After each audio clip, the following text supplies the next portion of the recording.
This is MJ. I'm an author, I'm an artist, I'm an analyzer. You can find all my work at mjmunoz.com. Welcome to, I was going to do something else. Welcome to Story Over Everything, episode 26. This is going to be airing July 7, 2023. The subject is Grobug Tales audiobook number 3.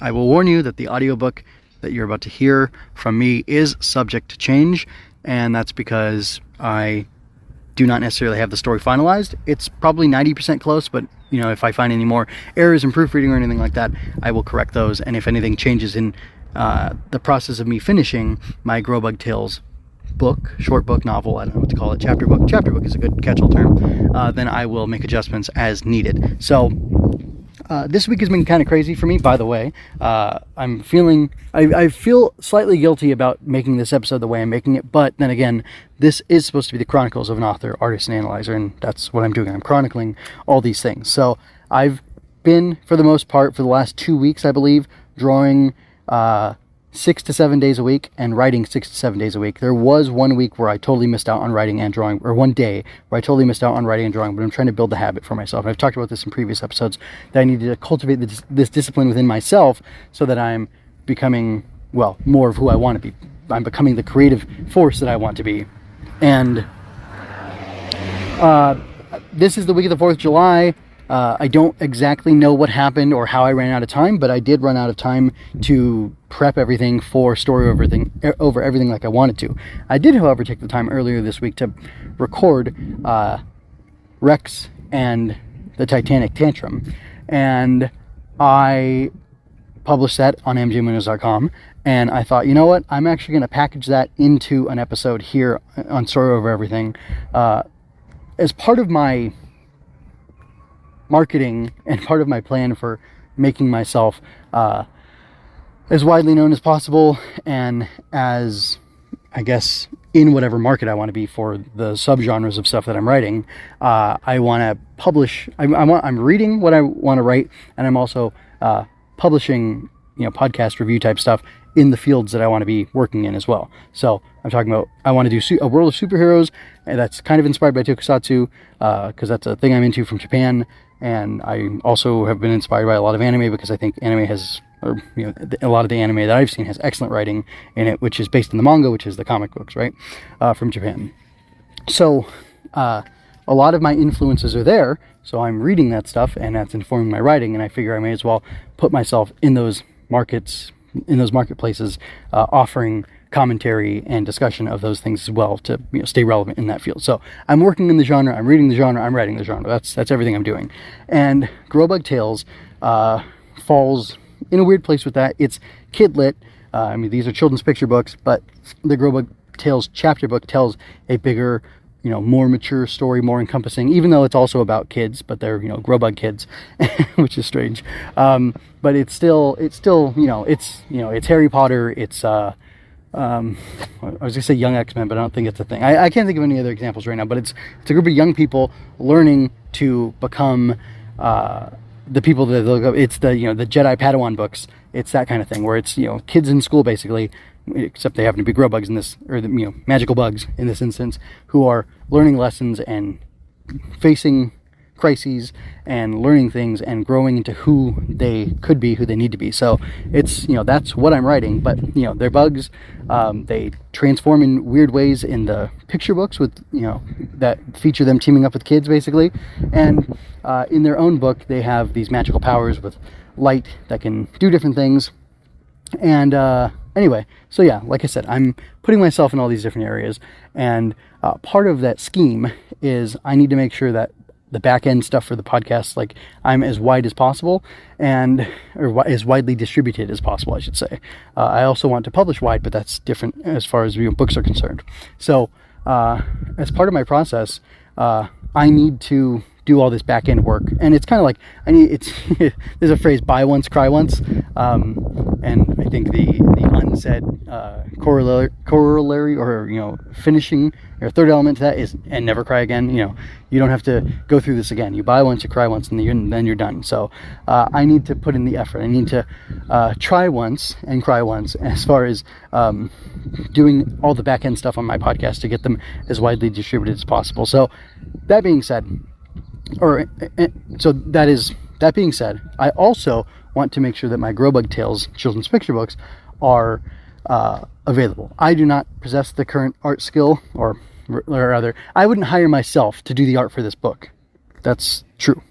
Or for these 5 books, actually, and the 6 with the cover. So I wouldn't hire myself to do the art for these, so I do need to hire somebody else. But in order to hire somebody else, I need to get together capital, get together funds for that. I would like to do a crowdfunding campaign. However, I'd like all 6 books to be done 100% as far as the words are concerned. I did storyboards for books 1 and 2, I believe, and books 3, 4, and 5 have no storyboards yet. Book 6 doesn't need storyboards. However, I do believe that the way I describe the scenes, it'd be pretty, it'd be minimum work to go through and make storyboards from that, or I could just let the artist do it. We'll see how the first 2 books go. But anyway, because I need to have the books completely done, I've decided to read them aloud and record that and put them out as audiobooks. And when I've done this sort of thing in the past, I've found that reading aloud your writing enables you to discover terrible mistakes that you made in the writing and fix it. So the Ava and the Grobug Book, which that's no longer what it's called, was written and recorded months ago. Or it was written a long time ago, but it was recorded and put up on the website months ago. Rex and the Titanic Tantrum is going up, or has gone up this week, and it will be included in this recording. The next couple of weeks of Story Over Everything, I will see how much time I have. I will try to, over the course of the next 3 weeks, and hopefully by the I hope for the next couple of weeks to release one by one, if I can, if I have enough time, the remaining books, which, no, I won't have enough time. I'll have to double up somewhere. But anyway, I will double up somewhere. I'm going to release all by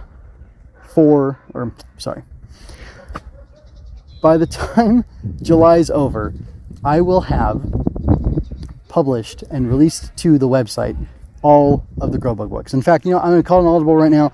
I'm going to put Grobug Book 1 and Grobug Book 2 in this recording. Grobug Book 3 is the longest, so it might be on a solo episode next week. And then 2 weeks from now, which will be the 3rd Friday of July, I will have published, hopefully by then, 4 and 5. And then the final week of July, I will go ahead and do my I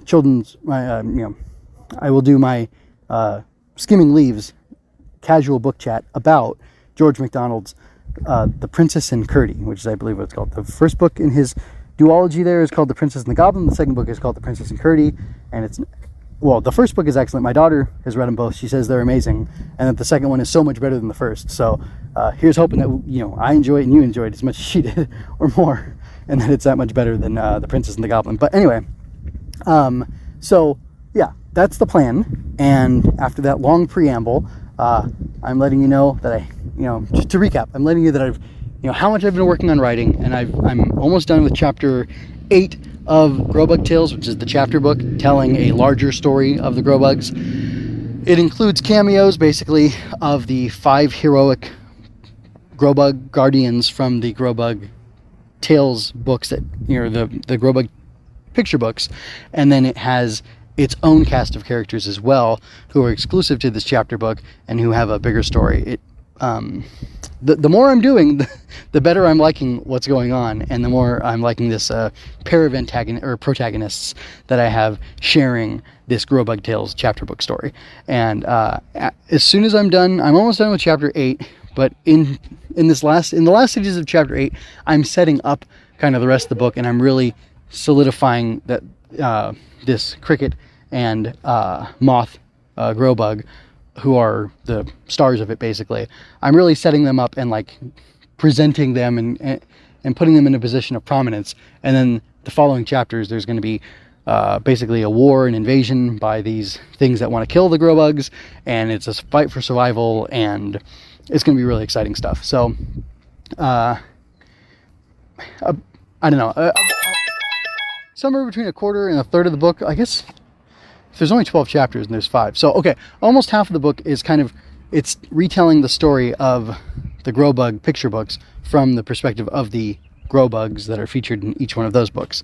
And then they're imparting wisdom and lessons learned to the Grobug cadets, like I said, who are the actual focus of this book, but it's all kind of an ensemble type thing, and I'm feeling really good about that. So anyway, without further ado, I'm going to go ahead and present to you Grobug Book 1, which is Rex and the Titanic Tantrum, and Grobug Book 2, which was formerly called Ava and the Grobug, but is now called Ava and the Radiant Rescue. So I hope you enjoy those, and I hope you look forward to hearing the rest of the Grobug Tales books from me as soon as possible. And if you enjoy them, I hope that you will come back and support the crowdfunding campaign so I can get an awesome artist to do really cool drawings for the book. I am calm, Rex squirmed and kicked and yelled as his mom struggled to set him in the bedroom. I love you, and I'm going to make sure we all stay safe. I need to go check on your sister. I'll be back soon. Rex's mom released him from her hug with a kiss on the top of his head. I don't need love, Rex grumbled and scratched the kiss off his head. I need everyone to go away. He flopped on the bed and screamed into a pillow. Yes, you don't need them, a voice whispered as threads of silk streamed around Rex. A fat worm wriggled out from the back of his shirt and inched toward his head. Rex brushed at the worm, but it stayed stuck to him while he groaned and squawked in frustration. A sleek mantis zipped back and forth, snapping the silken threads with its arms and knocking the worm loose. Begone, foul creature, the mantis chirped. The worm wrapped around the mantis and bit it. Rex turned toward the sudden noises. He squeezed his eyes tightly closed as a bright flash filled the room. The mantis's light pulsed and dimmed. Rex screamed and threw a pillow as hard as he could.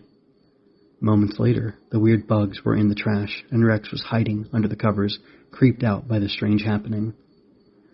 Not long after, teeth, prayers, and songs, Rex was fast asleep. Buzz, thump, buzz, thump, thump, buzz. Rex stirred as the sounds grew closer and louder. The furious buzz stopped, and something thudded against his door. I know where you are, little one, a voice hissed. Ouch! Rex bonked his head when he scrambled to get out from his hiding place under the bed. Rex ducked and swiped at the glowing mantis darting around and rushing at him. He jumped to a pile of toys and threw everything he could at his attacker. With a toy sword, he whacked the mantis against the wall. Scared it would come back again, he stomped on it until it stopped glowing. Whoosh! You won't come back this time, Rex chuckled and closed the bathroom door behind him. Rex tiptoed to the kitchen and said, I think I deserve a little snack after all that. Rex hummed to himself as he busily worked on finishing the last expansion of his dinosaur jungle. The palm tree leaves he was holding suddenly grew so big and heavy that he dropped them. Then he fell, splash, into a sticky orange puddle. He ran from the puddle of orange juice and climbed over a giant chip. How did this happen? Rex gawked at the life-sized, shiny plastic jungle that surrounded him. The whole jungle shook, and toy dinosaurs jumped and jiggled as something big came tromping towards Rex. He dove between boulders and held the palm leaves in place over himself as the enormous thing click, clack, clicked closer each moment. A shadow fell over Rex. The jungle was still and quiet. Suddenly, the palms pulled up and away. He panicked and held on as tightly as he could. Rex dangled in front of the snapping mandibles of a gigantic blazing mantis. He let go and fell hard to the green plastic floor. Silken threads wrapped around him, and he bumped across the ground. A spider sailed overhead and landed in front of the mantis. What happened to you, Hya? The spider called to the raging mantis. The two giants tangled, knocking almost every block, dinosaur, and blockman in the jungle. Rex watched in disbelief as Hya shot fire at the spider. The spider circled Hya faster and faster until the mantis was trapped in the web. Kill it! Kill it! Rex shouted. No, the spider answered. Why not? Rex pleaded. Something, the spider struggled with the writhing mantis, is wrong. Ah! In a flash, the spider darted and bit Hya. Hey! Rex cried out in shock. Thank you, Twang, Hya said to the spider. What's wrong with him? Rex asked. It must be the Vexivore, Hya answered, as the spider reeled and stumbled. I removed it. Now it is trying to control me. Twang, the spider fell. Be strong, don't give in. The mantis glowed, shining a warm light on the spider. Your light gives me strength, Twang answered. What's happening? Rex whined, now concerned for Twang and no longer afraid of Hya. The mantis turned to Rex and after a moment explained. A Vex tried to hurt you. I came here to stop it, but the Vex controlled me. My friend, Twang, knew we were both in danger and came to save us. What is a Vex? What did I do to it? Rex asked, staring at the floor. A Vex eats anger and hate. They can use people like farms to grow and harvest enough to feed many of their kind. Rex looked over at the spider. Look, the Vex cannot live because Twang is so full of the light of love. Love burns away the anger and hate. Twang vanished like a candle burning out. Back to their normal selves, Rex and Hya talked until the boy was falling asleep. Remember what we talked about, Hya said. I will. I will be strong like Twang, Rex yawned. I know you will. You're a good kid, Rex. And you're a good Grobug, Hya. I'll be praying for you and your friends. Rex waved and closed his eyes. Hya flew off looking for another little boy or girl to help face the night, like the Grobugs always had and always would. The end.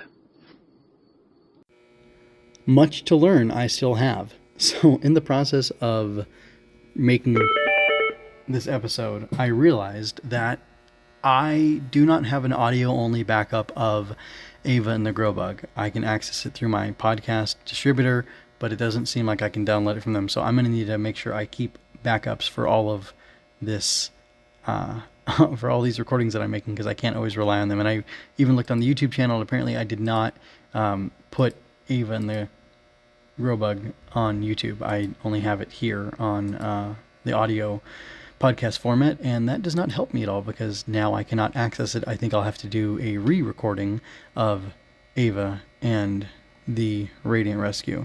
So, lessons learned, and I guess that's something to share with all of you. Make sure if you're doing something like this, you keep backups of all your data, because now I'm kind of lost and I got to go back on my word and I can't do what I wanted to do if I want to release this in a timely manner. So, here we are. Again, I hope you enjoyed Rex and the Titanic Tantrum, and if you have any input on it, I'd love to hear it from you, and please look forward to me progressing and becoming a better content creator, content producer, and presenter as well. So anyway, until next time, folks, take care. This is MJ signing out. I hope you enjoyed that. Go to mjmunoz.com to leave any questions, comments, or other feedback you might have. There you can find all of my analysis, art, and fiction. I cover books, tokusatsu, comic books, anime, and more. Look around. You're sure to find something else that you'll enjoy as well. This has been a Story Over Everything production.